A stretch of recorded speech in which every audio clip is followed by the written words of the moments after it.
Assalamualaikum warahmatullahi wabarakatuh. Saya Felia Anggraini dengan NIM 20230023. Saya mahasiswi Prodi Akuntansi di STIE KBP Padang. Di sini saya akan menjelaskan artikel tentang International Issuance of Sukuk and Companies Systematic Risk and Empirical Study.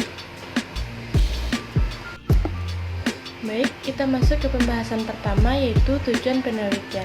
Ada beberapa tujuan penelitiannya, yaitu yang pertama, harus ada tujuan nyata di balik penggalangan dana melalui sekuritisasi. Yang kedua, pembagian risiko dari semua transaksi dan investor harus menerima pembayaran positif hanya dari bisnis yang menguntungkan. Yang ketiga, dividen yang menghasilkan oleh aset produktif yang mendasari yang juga dijadikan jaminan. Yang keempat, struktur tidak boleh menyiratkan pertukaran hutang untuk pengembalian investasi yang menghasilkan bunga. Dan yang kelima, kewajiban pembayaran tanpa syarat dan tanpa jaminan atau promissory notes. Pembahasan selanjutnya yaitu teori penelitian. Obligasi dan sukuk Islam adalah instrumen keuangan pasar untuk Islam yang paling aktif digunakan. Iqbal dan Mirakhor tahun 2012 mendefinisikan sukuk sebagai hak partisipasi dalam underlying asset. Mereka adalah instrumen keuangan dengan fitur obligasi dan saham yang dikeluarkan untuk membiayai perdagangan atau aset berwujud. Sukuk dapat diperdagangkan di pasar sekunder sehingga memberikan likuiditas kepada pemegangnya. Materi selanjutnya yaitu studi kasus dan objek penelitian. Yang pertama, studi kasus.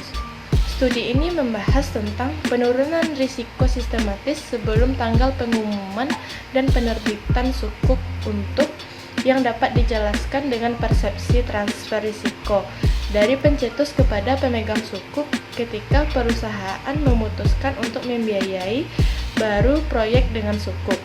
Yang kedua, objek penelitian. Pada industri perbankan dan keuangan syariah di ekonomi modern, khususnya di negara-negara anggota Gulf Cooperation Council atau GCC dan beberapa negara Asia Tenggara. Materi selanjutnya yaitu teknik analisis data. Ada dua, yaitu konteks penelitian dan metode penelitian. Yang pertama, konteks penelitian. Struktur dan pengembalian sukuk mirip dengan obligasi konvensional. Perbedaan utamanya adalah pengembalian sukuk dihasilkan dari aset berwujud dan obligasi dari kewajiban membayar bunga. Dan yang kedua yaitu metode penelitian. Menggunakan analisis berbasis pasar dari 68 penerbitan sukuk selama dari 2004 sampai 2020. Studi ini dimulai dengan membagikan sampel lengkap sukuk dengan tanggal pengumuman dan penerbitan transaksi. Yang terakhir yaitu hasil penelitian. Hasil penelitiannya memberikan bukti empiris internasional bahwa sekuritisasi sukuk berdampak positif terhadap peningkatan risiko sistematis bagi perusahaan pencetus. Peningkatan risiko sistematis pasca peristiwa dapat dijelaskan karena perusahaan cenderung menginvestasikan likuiditas pada aset berisiko yang mengaruhi perubahan struktur modal dan leverage keuangan. Baik, sekian dari penyampaian artikel saya.